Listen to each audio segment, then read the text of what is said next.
Hello friends, welcome to civil concept Tamil. இன்றைக்கி நம்ம என்ன பார்க்க போகிறோம் அப்படின்னா, கிச்சனோட கவுண்டர் டாப் அமைக்கிறப்போ என்னென்னலாம் டோட் பண்ணணும் அப்படிங்கிறத பற்றி பார்க்கலாம். ஸோ கிச்சனோட கவுண்டர் டாப் அமைக்கிறப்போ மெயினாக நோட் பண்ண வேண்டியது ஹைட்டு. ஸோ எவ்வளோ ஹைட்டில் நம்ம சமைக்க போகிறோம், யார் அங்கே நின்று சமைக்க போகிறாங்க அப்படிங்கிறத பொறுத்து நம்ம சேஞ்ச் பண்ணலாம். சொந்த வீடு கட்டுறீங்க அப்படின்னா அங்கே இருக்கிற லேடிஸ் எந்த ஹைட்டில் இருக்காங்க அப்படிங்கிறத பார்த்து அமைக்கலாம். இல்லை வாடகைக்கு கட்டுறோம் அப்படின்னா நம்ம ஸ்டாண்டர்ட் ஹைட்டை நம்ம மெயின்டைன் பண்ணலாம். அடுத்து ப்ரொஜெக்ஷன். ஸோ இப்போ நீங்கள் ஸ்க்ரீனில் பார்க்குற மாதிரி ப்ரொஜெக்ஷன் கொடுக்கணும். ஸோ இந்த ப்ரொஜெக்ஷன் 2 டைப்பில் கொடுக்கலாம். ஒன்று சைட்லேயும் ஒன்று டாப்லேயும் கொடுக்கலாம்.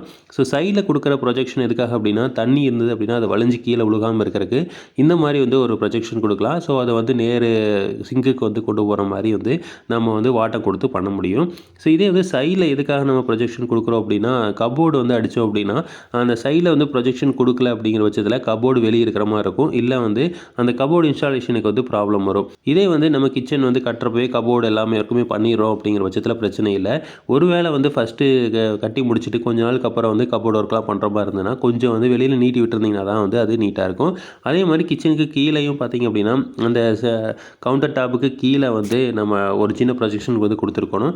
அப்போ அந்த ப்ரொஜெக்ஷன் கொடுத்துருந்தா தான் அதை நம்ம நாளைக்கு கபோர்டு அடிக்கிறதுக்கு யூஸ்ஃபுல்லாக இருக்கும்.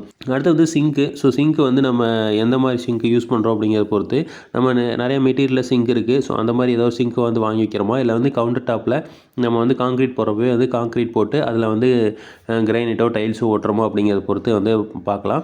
ஸோ இதே சிங்க் ஹோல் அப்படிங்கிறது ரொம்ப முக்கியம். சிங்க் ஹோல் நடுவில் கொடுக்குறோமா இல்லை சைடில் கொடுக்குறோமா அப்படிங்கிறது தான். ஸோ நிறையா பேர் இப்போது நடுவில் தான் கொடுக்குறாங்க. ஏன்னா சைடில் கொடுக்குறப்போ ஒரு வாட்டம் ஒரே இடத்துல கொடுக்க வேண்டியது இருக்குது. இந்த வாட்டம் கொடுக்குறதுலேயே நிறையா பிரச்சனைகள் இருக்குது அப்படிங்கிறதுனால ஸோ சைடில் கொடுக்காம நடுவில் கொடுக்குறாங்க. ஸோ நடுவில் கொடுக்குறது தான் கொஞ்சம் பெஸ்ட்டாகவும் இருக்கும்.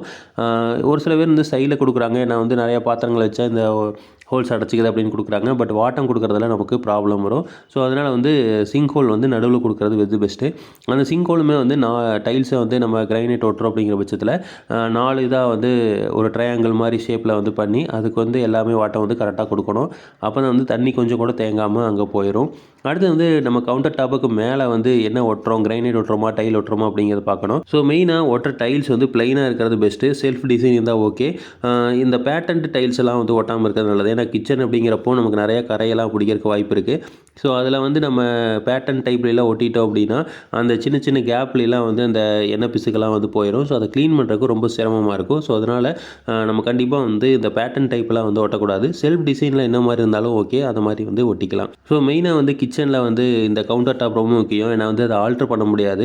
மற்ற எதாக இருந்தாலும் ஷெல்ஃப் வைக்கல அப்படின்னா புதுசாக செல்ஃப் வச்சுக்கலாம். இல்லை வேறு ஏதாவது பண்ணிக்க முடியும். ஸோ ரெடிமேடாக கூட நிறையா ஐட்டம்ஸ் இருக்குது. ஸோ அந்த மாதிரி ஏதாவது பண்ணிக்கலாம். பட் கவுண்டர் டாப்பில் நம்ம எந்த ஒரு சேஞ்சஸுமே பண்ண முடியாது. ஏன்னா நம்ம ப்ளம்பிங் லைன் கொடுத்துருப்போம், எலக்ட்ரிக்கல் லைன்ஸ்லாம் கொடுத்துருப்போம், எல்லாமே அந்த இடத்துல கொடுத்து முடிச்சிருவோம். ஸோ அதனால் கவுண்டர் டாப் அமைக்கிறப்போ மட்டும் கண்டிப்பாக கேர்ஃபுல்லாக இருக்கணும். இல்லை அப்படின்னா நமக்கு ரீஒர்க் பண்ணுறீங்க அப்படின்னா அதுக்கு கொஞ்சம் எக்ஸ்ட்ரா செலவாக வாய்ப்பு இருக்குது. ஸோ இதே மாதிரி இன்ஃபர்மேஷன் உங்களுக்கு தொடர்ந்து வேணும் அப்படின்னு நீங்கள் சேனலை சப்ஸ்கிரைப் பண்ணுங்கள். தேங்க்யூ.